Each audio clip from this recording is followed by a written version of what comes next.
संघ के बारे में लोग कहते हैं कि भाई मकर संक्रांति जब आती है तो सामाजिक समरसता और खिचड़ी भोज ये तो करते हैं, लेकिन वर्ण व्यवस्था के खिलाफ चुप रहते हैं।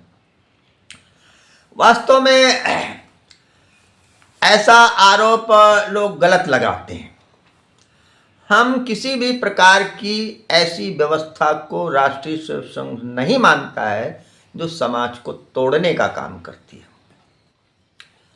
जैसे अस्पृश्यता, छुआछूत, तो हमारे राष्ट्रीय स्वयंसेवक संघ के जो तीसरे सरसंघ चालक थे परम पूजनीय बाला साहब देवरस, तो पूना में एक व्याख्यान माला चलती थी, बसंत व्याख्यान माला, पूना बसंत व्याख्यान माला।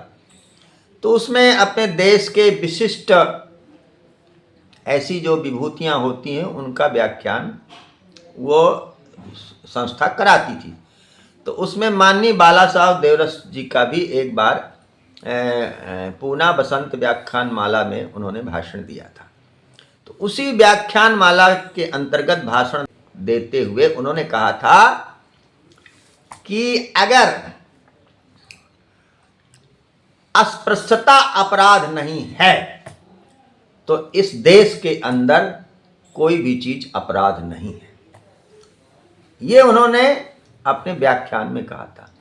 इसलिए अस्पृश्यता अगर अपराध नहीं है तो फिर कोई भी चीज अपराध नहीं है। ये उनके भाषण का अंश है।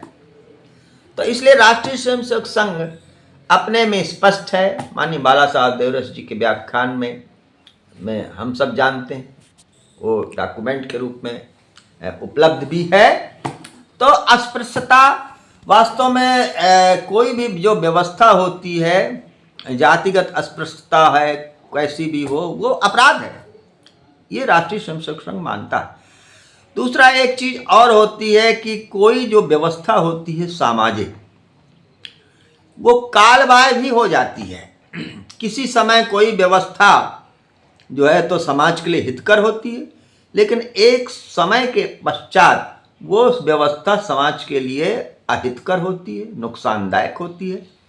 इसलिए जो जागरूक समाज होता है जो वो उस कालबाह्य व्यवस्था को फेंक देता है। इसलिए बाला साहब देवरस जी ने कहा कि जाति व्यवस्था कालबाह्य हो चुकी है और इसको रद्दी की टोकरी में फेंक देना चाहिए। जो इसको मानते हैं वो गलत है। तो इसलिए जो है तो, और वर्ण व्यवस्था जाति व्यवस्था दोनों अलग चीज है। वास्तव में वर्ण माने होता है चुनना। जब विद्यार्थी शिक्षा प्राप्त करता है, योग्यता प्राप्त करता है, तो उसकी रुचि और योग्यता के अनुसार अलग अलग कामों के लिए वो अपने जॉब का, अपने कर्तव्य कर्म का वर्ण करता है। इसलिए वर्ण व्यवस्था जो है वो वास्तव में जन्म से नहीं है, वो शिक्षा प्राप्त करने के पश्चात योग्यता और रुचि के अनुसार होती है। तो इसलिए वर्ण व्यवस्था और जातिगत व्यवस्था जो है तो भिन्न है। और ये वर्ण व्यवस्था की जो स्पिरिट है वो पूरी दुनिया में चलती है। जो व्यक्ति यूनिवर्सिटी में पढ़ा सकता है वो प्रोफेसर कहलाता है। तो पहले का जो नॉमेनक्लेचर था, ब्राह्मण, क्षत्रिय, वैश्य, शूद्र, ये वास्तव में व्यवसायगत इस प्रकार का जो लोग जिस प्रकार का काम चुनते थे अपनी योग्यता और रुचि के अनुसार, योग्यता के साथ साथ रुचि भी होनी चाहिए।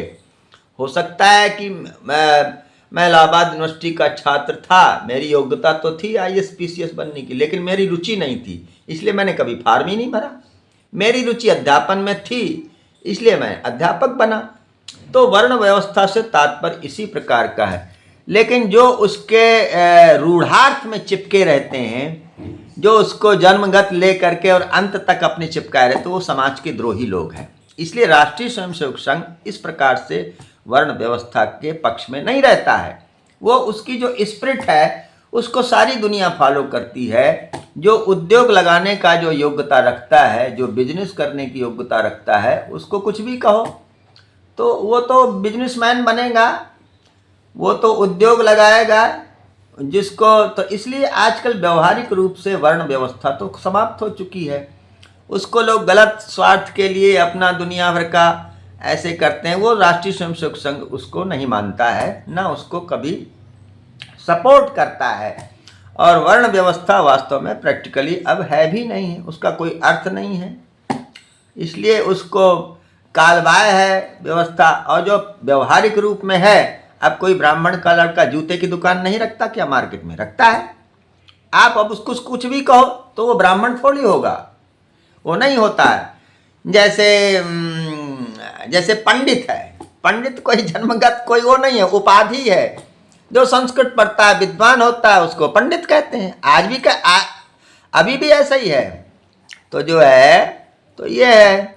तो मुझी को जब मैं यूनिवर्सिटी में पढ़ता था, तिलक लगाता था, पढ़ाई करता था, गीता रामायण में आजकल प्रतिदिन पढ़ता हूँ, बचपन से पढ़ता हूँ, तो लोग मुझको पंडित राजा राम कहते थे। तो ऐसी समाज कहने लगता है, लेकिन जिनका उद्देश्य कुत्सित होता है वो उसको दूसरी तरीके से इंटरप्रेट करने की समाज में कोशिश करते हैं। जो समाज को तोड़ना चाहते हैं, विखंडित करना चाहते हैं, वास्तव में सामाजिक समरसता अपने में पूर्ण नहीं है।